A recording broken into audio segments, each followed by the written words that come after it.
راجعون إن الله وإنا راجعون قدر الله ما شاء فعل إلهي بس دون يا ولا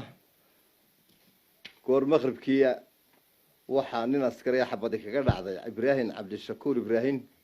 وحن لنا قوسكي قرابدية warar iskhilaafsan ayaa ka soo baxaya dil galabnimadii galabta lagu geystay magaalada Boorama ee xarunta gobolka Awdal Ibrahim Cabdishakuur Ibrahim oo dhigta jaamacadda Camuud ee magaalada Boorama wiilkan ayaa waxaa wararku ay sheegayaan inuu askari ka tirsan ciidamada booliiska Somaliland oo jaamacadaasi waardiye ka ahaa ay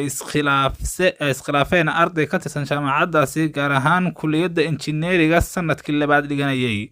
Ibrahim Cabdishakuur Ibrahim oo ahaa wiil dhalinyaro ah oo jaamacadaasi Boorama gaar ahaan jaamacadda Camuud dhiganayay ayaa halkaasi waxaa ku togtay askarigaasi ka tirsan ciidamada booliiska Somaliland markii dilkaasi uu dhacay ayaa waxaa ciidamada booliiska Somaliland ay halkaasi ka qaadeen wiilkii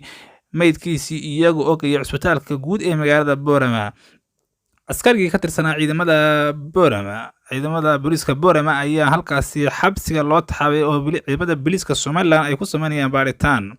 wiilkan iyo ardaygan ayaa wararka kala duwan ka soo baxayaan wararka qaar ayaa sheegaya in uu muran dhex maray wiilka iyo askarigaasi kadibna askarigii uu xabad ku riday halkaasina uu ku geeriyooday Allah u naxariistay Ibrahim Cabdishakuur Ibrahim wararka ayaa intaasi ku daraya in wiilka iyo askarigan markay murmeen uu askarigu xabadaasi kor u riday kadibna ay ku dhacday wiilkaasi dhalinyarada ee jaamacadda kulliyadda injineeriga jaamacadda Boorama ee in askarigan xabsiga ciidamadu ay dhigeen maamulka guud ee jaamacadda magaalada Boorama ayaa waxa ay beeniyeen wararka sheegaya in ardaygaasi uu ku labisnaa calanka Soomaaliya markii la tooganayay iyaga oo sheegay in aysan waxba ka jirin arrinkaasi gudoomiyaha gobolka Awdal ee Somaliland ayaa waxa uu shirjiraad ku qabtay magaalada Boorama ee xarunta gobolka Awdal ayaa waxa uu sheegay in aysan waxba ka jirin arrinkaasi waanu baaranaa booliiska ayaa gacanta ku haya ayuu yiri gudoomiyaha gobolka Awdal ee Somaliland wararka ayaa intaasi ku daraya in culimada iyo dadka magaalada Boorama ay xumaadeen arrinkaasi loo geystay wiilkaasi dhalinyarada ah ee dhiganaya kulliyadda injineeriga jaamacadda Camuud ee magaalada Boorama waxaa wararku intaasi ay ku darayaan ciidamada booliiska Somaliland ay goordhow jawaab ka soo saari doonaan sidii falkaas u dhacay iyadoo askarigiina loo gudbiyay xarunta dambaarista CID-da ee magaalada Boorama ee gobolkaasi Awdal